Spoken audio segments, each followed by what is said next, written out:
রাস্তা মোড় যাবো, 3 কিলোমিটার সাইকেল চালিয়ে কন্ট্রোল আনবো, জীবনটা পুরো হেল হয়ে গিয়েছে। মাকে বলছে আর তার বিনিময়ে কী পাচ্ছি। হোয়াটসঅ্যাপ গাইস, আমি Jeet, welcome back to my YouTube channel. যারাও আমার চ্যানেলে নতুন আছে তারা প্লিজ চ্যানেলটিকে সাবস্ক্রাইব করে দেবেন এবং ভিডিওটি ভালো লাগলে অবশ্যই লাইক করে দেবেন। তো আমি আজ চলে যাবো প্রথমে ঠাকুরের প্রসাদ আনতে, দিয়ে সবজি বাজার করতে। যতই হোক প্রসাদ, তো প্রসাদকে আলাদা করে আনতে হবে, তাই আমাকে প্রায় 2 থেকে 3 বার আমাকে রাস্তা মাঝে যেতে হবে। তো ভিডিওটি ফুল পর্যন্ত দেখুন, আর আপনাদের সাথে নর্মালি আমি গল্প করতে করতে যাবো ফুল ভিডিওটায়। তো ভিডিওটি শেষ পর্যন্ত প্লিজ থাকুন। আর এখন প্রায় বাজছে 10টা, আর এই টাইমে কুয়াশার অবস্থা যদি আপনারা দেখলে তো আপনাদের অবাক হয়ে যাবে একদম, সত্যি মানে এতটাই কুয়াশা আছে। তো এটা ওটা মাঠের অবস্থা, কুয়াশা একদম পুরো রাস্তাটায়। তো এখন তো কুয়াশাটা সকালবেলা তো বুঝতে পারছেন, কিন্তু রাত্রেবেলা যখন এই মাঠের এই ধারে আসবেন, আপনি সত্যি বলছি একটা ল্যাম্পপোস্টে লাইট নেই, এমন অবস্থা থাকে যে রাত্রেবেলায় ভিউটা যদি আপনারা দেখেন না, সাধারণ মানুষের ম্যাক্সিমাম ভয় খেয়ে যাবে যে কতটা অন্ধকার চারিদিক। মোবাইলের ফ্ল্যাশ জ্বালিয়ে আছি ম্যাক্সিমাম টাইম। তো আমি ফলের দোকান চলে এসেছি, আর তো ফলগুলো সব নামানো আছে। তো কটা ফল নেবো, দিয়ে বাড়ি চলে যাবো, দিয়ে আবার আসবো।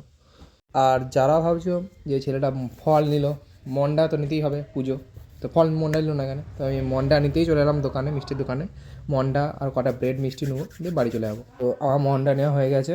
তারপর এখান থেকে কাকাকে বললাম যে 10 টাকা পিস গুড়ের মিষ্টি দিতে। তো আমি এখান থেকে 10টা গুড়ের মিষ্টি নিয়ে নেবো, দিয়ে বাড়ি যাবো।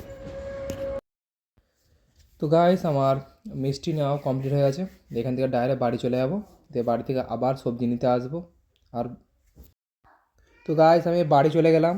বাড়ি থেকে আমি কটা জিনিস নেবো, দিয়ে মানে থলিটা নিলাম, দিয়ে থলিটা নিয়ে কটা জিনিস আনতে আবার আস্তামোড় চলে যাবো।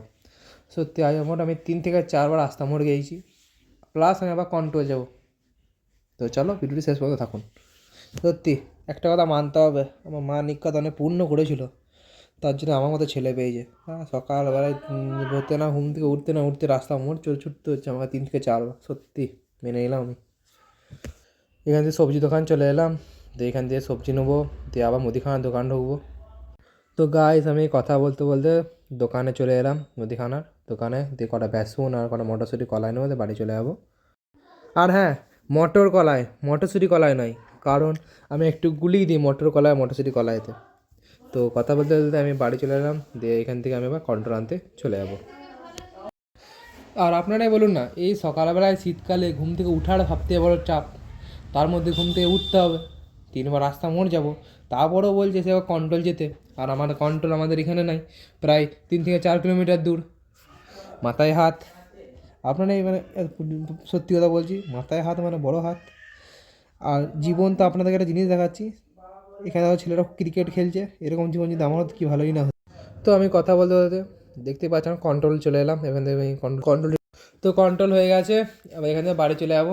সত্যি ওই মাঠে ছেলেগুলো খেলছিল, ওদের জীবনটা সত্যি মানতে হবে। আর আমার 3 বার রাস্তা মোড় যাবো, 3 কিলোমিটার সাইকেল চালিয়ে কন্ট্রোল আনবো, জীবনটা পুরো হেল হয়ে গিয়েছে। আর মাকে বলছে আর তার বিনিময়ে কী পাচ্ছি, নাথিং, মানে নাথিং পাচ্ছি। সত্যি এই দিনটা আমার আজ মনে থাকবে, আর আপনারা মনে রাখবেন কিন্তু।